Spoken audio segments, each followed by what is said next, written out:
Bajo esta tierra árida y yerma se oculta una ciudad romana.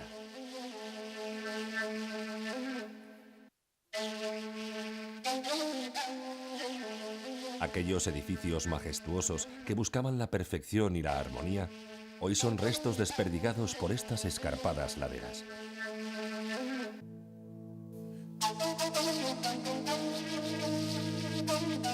Manuel Martín Bueno rememora la vida de la ciudad, Bílbilis, la actual Calatayud.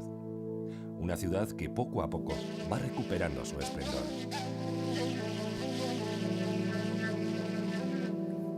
La arqueología es básicamente una ciencia humanística, puesto que lo que persigue es la búsqueda del hombre detrás de sus artefactos, detrás de sus objetos, detrás de sus estructuras. Una búsqueda que Manuel Martín Bueno comenzó aquí en 1971. Desde entonces mantiene un pulso con la ciudad.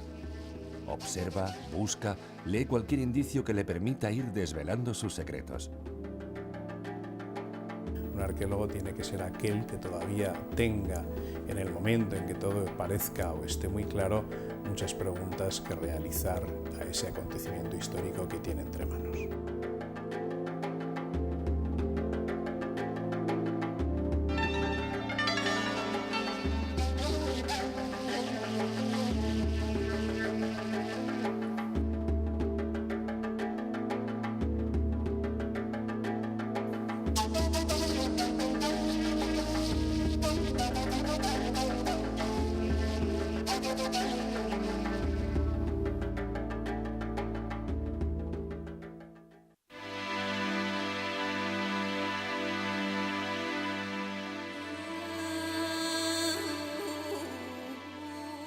Situada en el corazón de la Celtiberia, Bílbilis formaba parte de la ruta que unía el sur con César Augusta.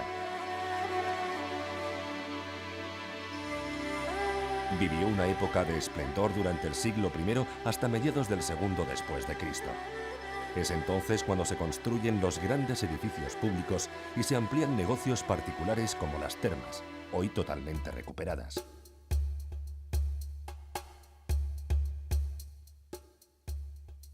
Veámoslo en esta reconstrucción.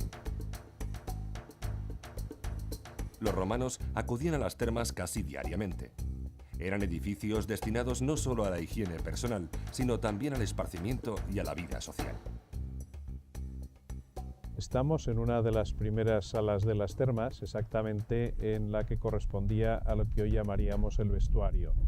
A mi espalda hay toda una serie de hornacinas, una serie de alveolos, que sería el equivalente a las taquillas modernas en cualquier vestuario de una instalación deportiva. En este caso eran unas taquillas abiertas en las que los ciudadanos, los que venían a utilizar las termas, dejaban sus pertenencias. Del apodyterium pasaban al frigidarium.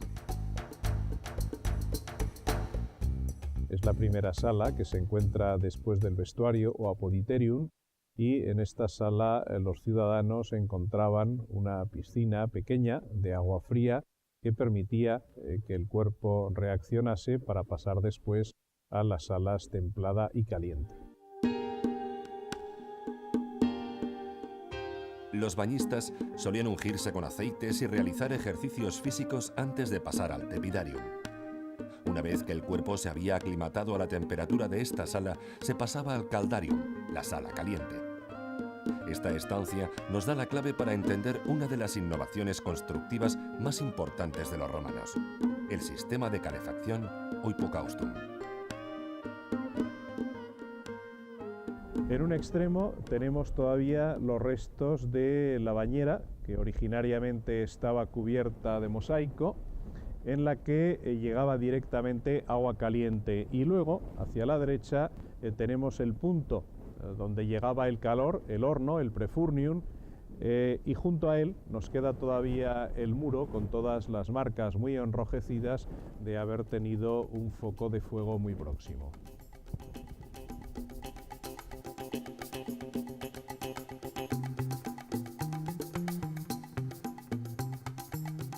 El horno o prefurnium se encontraba en una sala contigua al caldarium.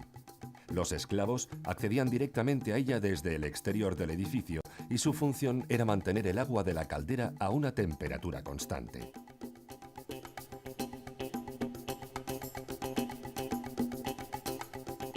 El vapor del agua pasaba por unos conductos hasta el caldarium. El suelo y las paredes, tanto de esta sala como de la templada, se asentaban sobre unas pequeñas columnas llamadas pilae. Una vez cubiertas, creaban una cámara vacía por la que circulaba el vapor de agua.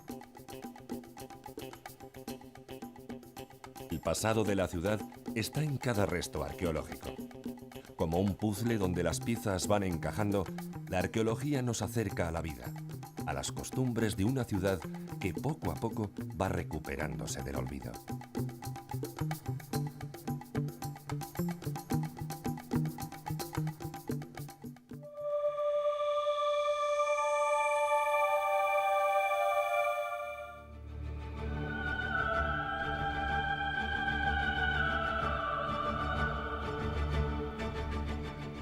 Mundos ocultos bajo las aguas. Tesoros tragados por la furia del mar, donde los naufragios han creado leyendas que mezclan el miedo y la atracción.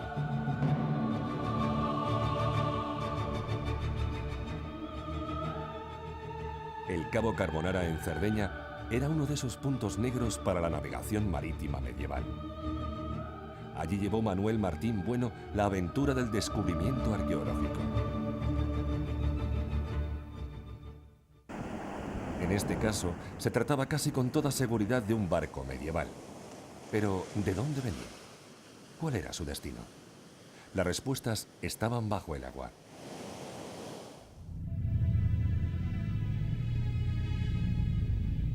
El barco hundido, o pecio en términos arqueológicos, se encontraba próximo a la costa, a una profundidad entre 14 y 18 metros. Cómoda para los buceadores, pero con un inconveniente. El fondo marino estaba cubierto totalmente de algas que había que eliminar para poder iniciar los trabajos arqueológicos.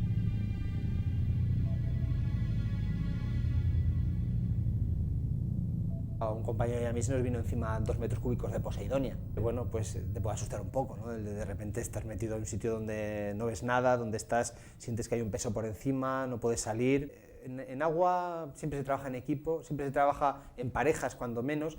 Tú estás a disposición de tu pareja y tu pareja a disposición de ti. No hay que olvidar que, hombre, si estás trabajando a poca inmersión los riesgos son mínimos, pero si estás haciendo una prospección a 20 metros o a 15 metros, el que tu pareja esté pendiente de ti y tú pendiente de tu pareja le va al cuello a tu compañero. La arena que se iba extrayendo con las chuponas dejó a la luz los primeros restos. Una vez que la zona quedó limpia, se pudo empezar a trabajar.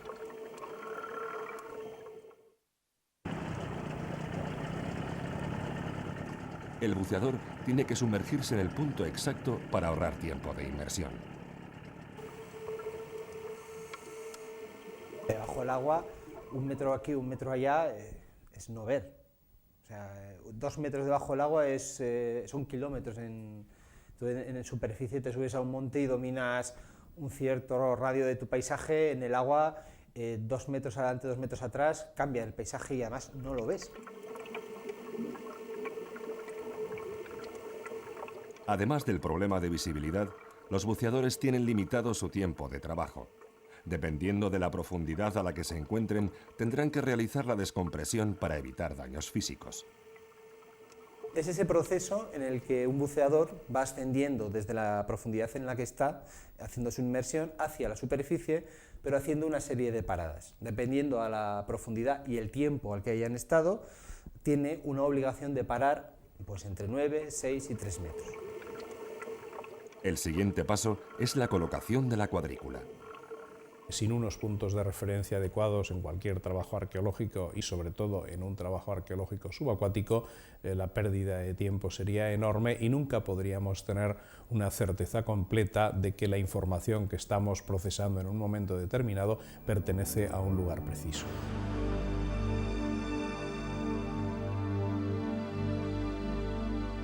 Se miden y toman muestras de todos los objetos con los que se elabora un mapa de situación. Según la dispersión de los restos, se podrá conocer cómo se hundió el barco. En este caso, los restos encontrados estaban muy dispersos. Del casco del barco solo quedaba una parte muy pequeña, por lo que posiblemente la nave sufrió un fuerte impacto contra las rocas.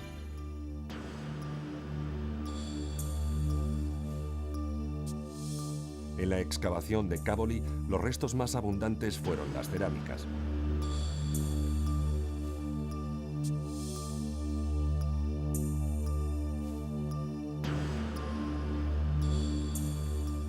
Una vez recogidas todas las muestras, son subidas a la superficie a través de globos para su posterior análisis y recuperación. Fue exactamente la cerámica, como ocurre muchas veces en arqueología, la que nos dio la clave para poder identificar la proveniencia del barco. En concreto, este escudo dio la clave para desentrañar el misterio de Cavoli. El azulejo lleva, completando el cuadrado del mismo, como decoración, unas hojas de cardo que son muy típicas de las series de manises de mediados del siglo XV. El barco partió entonces desde Valencia y posiblemente hizo escala en Mallorca, como lo atestigua el sello de plomo encontrado con las armas de la isla.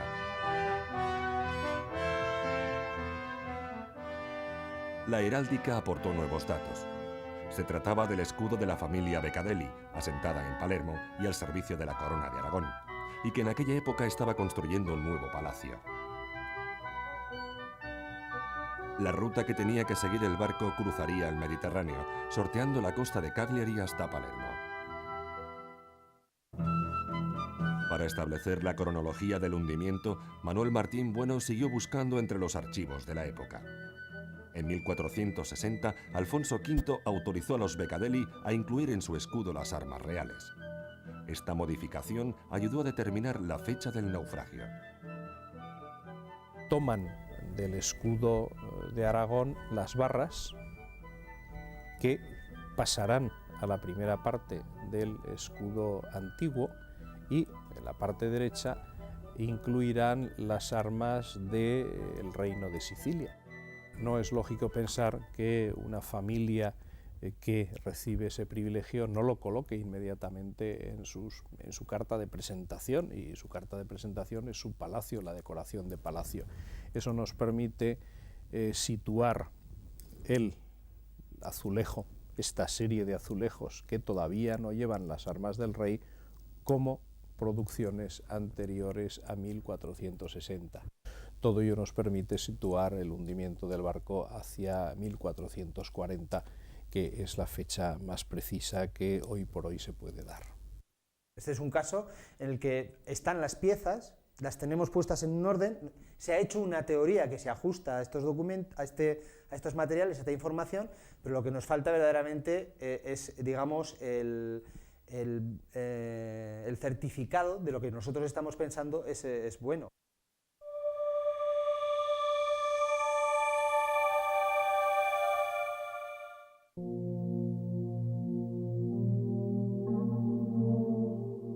Manuel Martín Bueno busca en la Antártida las huellas del San Telmo, un navío español desaparecido el 2 de septiembre de 1819 a la altura del Cabo de Hornos, y al que el azar pudo convertir en el descubridor del continente helado.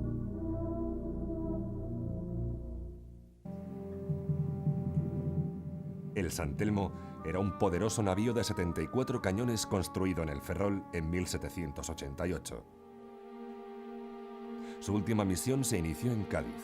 El objetivo, llegar al puerto de El Callao, en lo que hoy es la costa peruana del Pacífico, para sofocar la ya imparable sublevación independentista.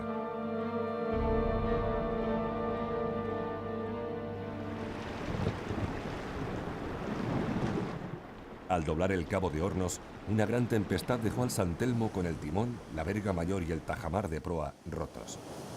Fue avistado por última vez a la altura del cabo mientras se alejaba a la deriva. ¿Dónde fue a parar? ¿Qué fue de sus 644 tripulantes?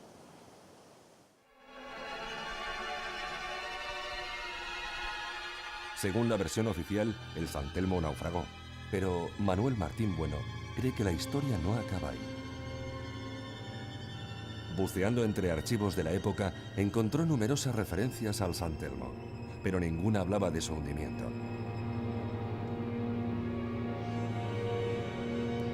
El propio William Smith, a quien se considera el descubridor de la Antártida, desembarcó en la isla Rey Jorge un mes más tarde del naufragio del San Telmo. Gentes de su entorno describieron unos restos hallados en la zona, atribuyéndolos al navío español. James Weddell habla incluso de la posibilidad de que los náufragos sobrevivieran durante un tiempo alimentándose de focas.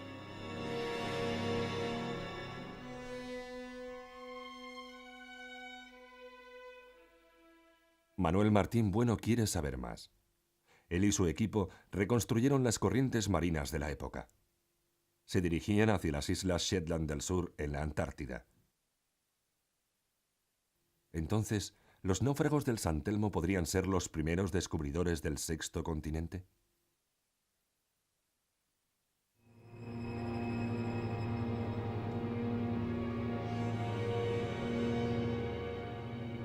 El equipo de investigadores, junto con miembros del Instituto Antártico Chileno, se dirigió a Punta Shirreff, al norte de la isla Livingston.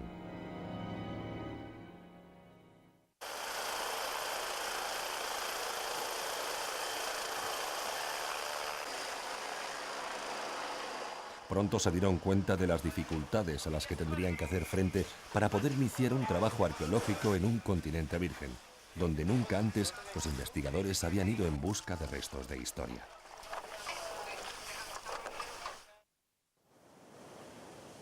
El principal inconveniente es que no existen mapas de la zona. El primer objetivo será elaborar la cartografía detallada del norte de la isla Livingston.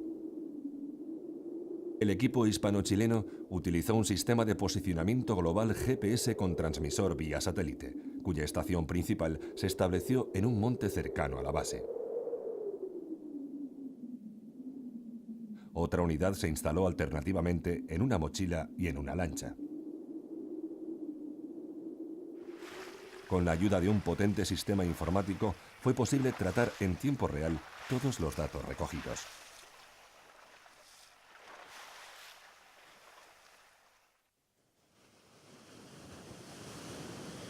La prospección magnetométrica de los fondos marinos reveló 5 zonas con presencia de masas metálicas.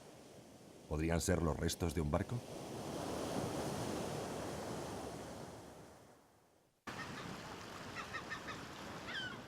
Los trabajos terrestres se centraron en la ensenada de la Media Luna, donde se encontraron muestras de maderas y los refugios de varios cazadores de focas. Recuperábamos desde los mazos con los que remataban a las focas, a los rodillos con los que sacaban los barcos, trozos de los remos, trozos de metal, en fin, hemos descubierto una serie de información que verdaderamente está ahí, que no se sabía y que habrá que cotejar o no cotejar, estamos en lo de siempre, seguramente habrá algún documento que nos sirva de apoyo, pero que en principio es una documentación de carácter histórico que queda para la posteridad. Pero el cansancio empieza a hacer mella en el equipo. Son casi 2 meses de trabajo continuo, haciendo frente a una naturaleza imprevisible, con tormentas de hasta 150 kilómetros por hora. Si los tripulantes del San Telmo llegaron hasta aquí, ¿cómo sobrevivieron?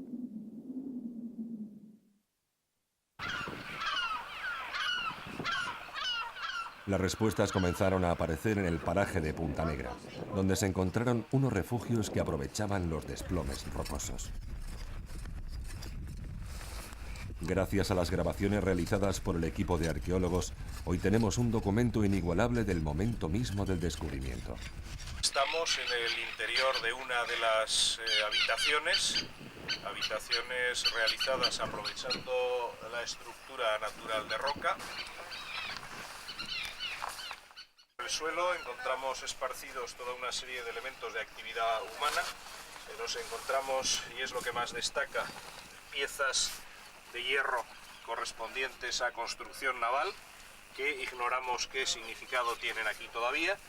Tenemos clavos, tenemos otras piezas de hierro y, lo que es más importante, toda esta zona aparece con cenizas. Tenemos algo bastante singular, que en un rincón aparecen unos restos de tejido. Unos restos de tejido que estaban tapando un rincón. Los picos de la solapa. ¿Ves? Es un poco lo bueno que tiene la arqueología, es un poco, y sobre todo lo que tiene la arqueología submarina y cierta arqueología de tierra. Es decir, es ese momento en el que un fotograma de la historia se queda congelado, se queda aislado, se queda fuera del contexto, y que tú llegas a él a través de la arqueología submarina o arqueología de tierra, insisto, en los dos se puede producir, pero que la arqueología submarina es más habitual. Es decir, son trozos de un presente que desaparece y que se conserva para el futuro de forma intacta. Los objetos encontrados se han fechado entre 1815 y 1830. Queda ahora la excavación subacuática en unas aguas difíciles para los buceadores. Quizá esas masas metálicas correspondan a un barco, el San Telmo. Dificultades de tres tipos. En primer lugar, la temperatura del agua. No nos olvidemos nunca que estamos en unas temperaturas 0 grados, 2 grados bajo cero, 2 grados sobre cero, estamos oscilando siempre entre unas temperaturas muy frías que limitan enormemente el tiempo de inmersión. En segundo lugar, problemas de visibilidad.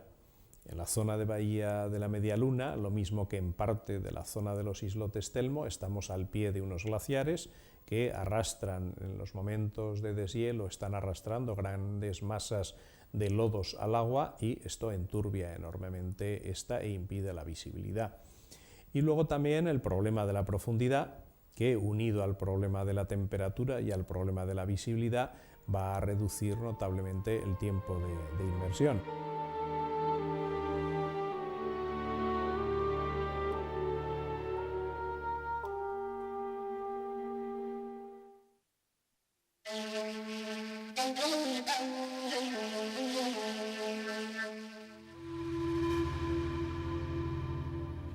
El arqueólogo interroga, busca respuestas para completar ese pedazo de historia que ha quedado interrumpido. Pero siempre surgen nuevas preguntas, que quizá las nuevas tecnologías puedan solucionar.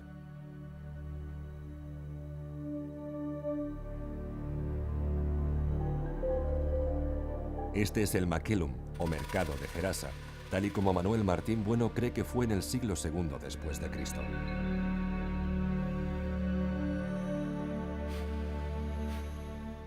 Su reconstrucción ha sido posible gracias a los datos aportados por la excavación llevada a cabo en Jordania.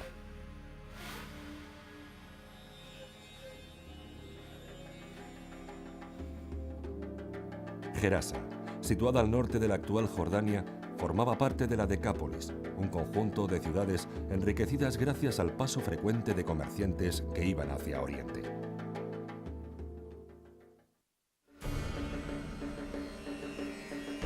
Cuando Manuel Martín Bueno llega a Gerasa, se encuentra un edificio derruido. Un terremoto ocurrido en el siglo VI después de Cristo asoló la ciudad, convirtiendo el Maquelum en un cementerio de columnas y sillares.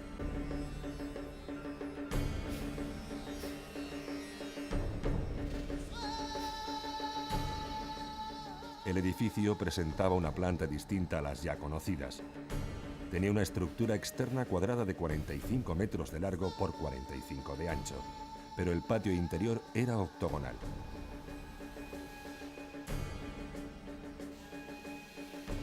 La reconstrucción de las columnas permitió completar las dimensiones del edificio, 7 metros de altura.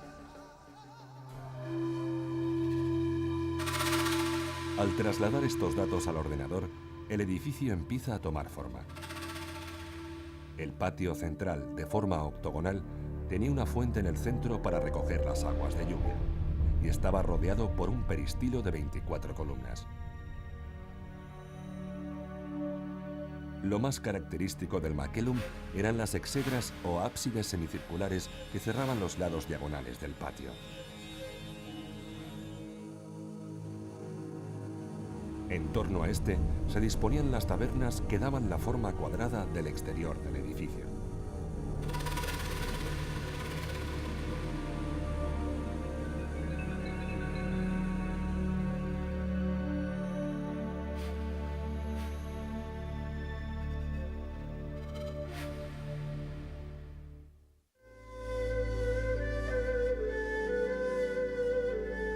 excavación siguió aportando datos. En las exedras se encontraron las patas de las mensae, las mesas que probablemente utilizaran los cambistas, decoradas con cabezas de animales.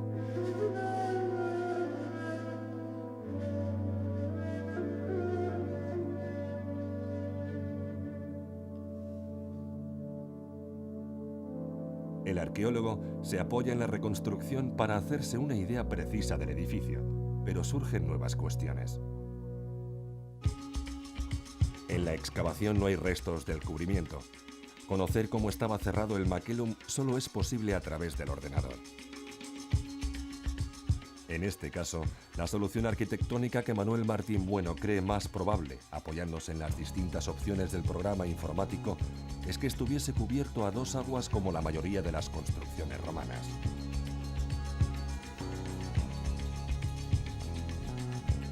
El límite para un entorno público tiene que ser la sinceridad. No puedes inventarte cosas que no sabes. El límite para los técnicos, para el entorno técnico, es muchísimo más estricto. No puedes salir de lo que sabes. Una excavación arqueológica es una ventana abierta en el pasado, es una ventana abierta en otro tiempo, y uno como arqueólogo lo que tiene que tener es la capacidad de poder mirar rápidamente, de poder mirar con detenimiento, pero también al mismo tiempo tiene que tener el espíritu suficiente como para no entrar directamente en ese mundo. Es decir, uno es un espectador a través de los restos que encuentra, pero uno no debe de entrar en el sentido de disponer de esos elementos y de manipular o alterar esa historia.